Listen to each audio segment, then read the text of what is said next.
What's up, lore masters? When analyzing the moral quandary posed to us in Statistical Probabilities and how the Federation treats genetically engineered people, it reminds me of words that I had heard when I was a teenager. With the first link, the chain is forged, the first speech censored, the first thought forbidden, the first freedom denied, chains us all irrevocably. Let's discuss one of the few second-class citizens the Federation has.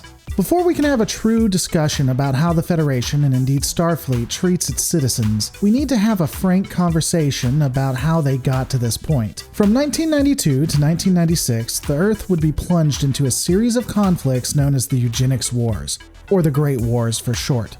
The genesis of the men who would be responsible for this war, depending on what you consider canon, would begin around the 1950s as scientists attempted to utilize eugenics to create supermen. How or why these supermen were created, whether it be to help humanity or for one race to rise above the rest, is somewhat in debate.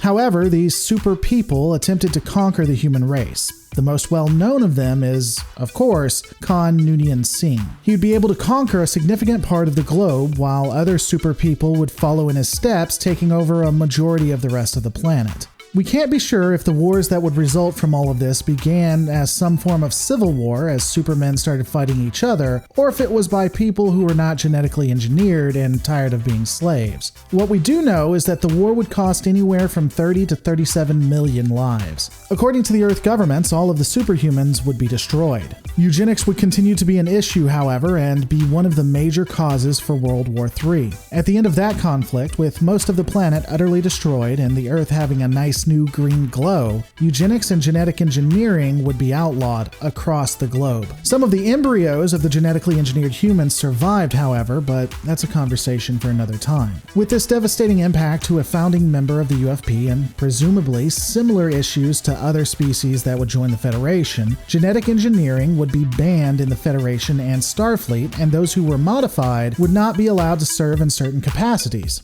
such as Starfleet. Unless you're early TNG, where the flagship shows up to a station that prides itself on genetic manipulation and they don't even bat an eye at it, and that's another breakdown at some point that just destroys continuity, but let's just keep going on. Anyway, all of that brings us to now, the 24th century. It is clearly illegal and apparently extremely rare for people to be genetically modified or augmented by their parents or others. However, these policies have created secondary citizen status to a very few. This othering would become normalized by those who are not a part of that particular in-group. So much so that O'Brien jokes about it, and Sisko states that it is unfair, but he never really gives a reason why it should stay that way. And that's not even to mention Worf's disdain and outright disgust of the practice, though given Klingon history, this is probably more personal for him. I find it curious that Julian points out the fact that it's the children being punished for a crime that they didn't commit. It was the parents who broke the law, not them. Generational sin was supposedly gone from this brave new era, or at least that's what I've been led to believe. The counter for this ultimately is, of course, for every Bashir you will have a Khan. There are a few things to that.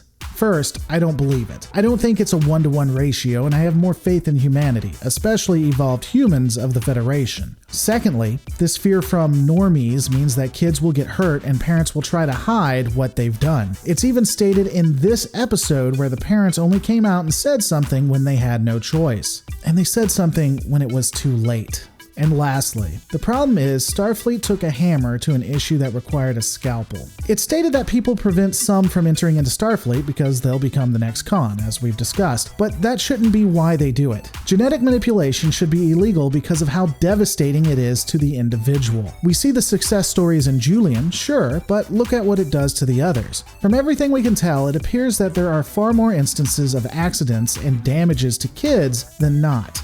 Those who use genetic manipulation should be put in jail, if not worse, and those who have been experimented on should be allowed to do what they want as long as they are deemed fit to do so. Just like Starfleet does now, if someone is fit to serve in Starfleet, they do so. It doesn't matter if they're smarter than everyone else. What matters is that they can help and want to succeed. This secondary citizen relegation of those who are genetically modified simply makes no sense to me. And unfortunately, it's not uncommon for Starfleet to take something they don't understand or to take someone or something that they think is lesser and just dehumanize them. But all of this is my opinion. What's yours? Let me know in the comments below.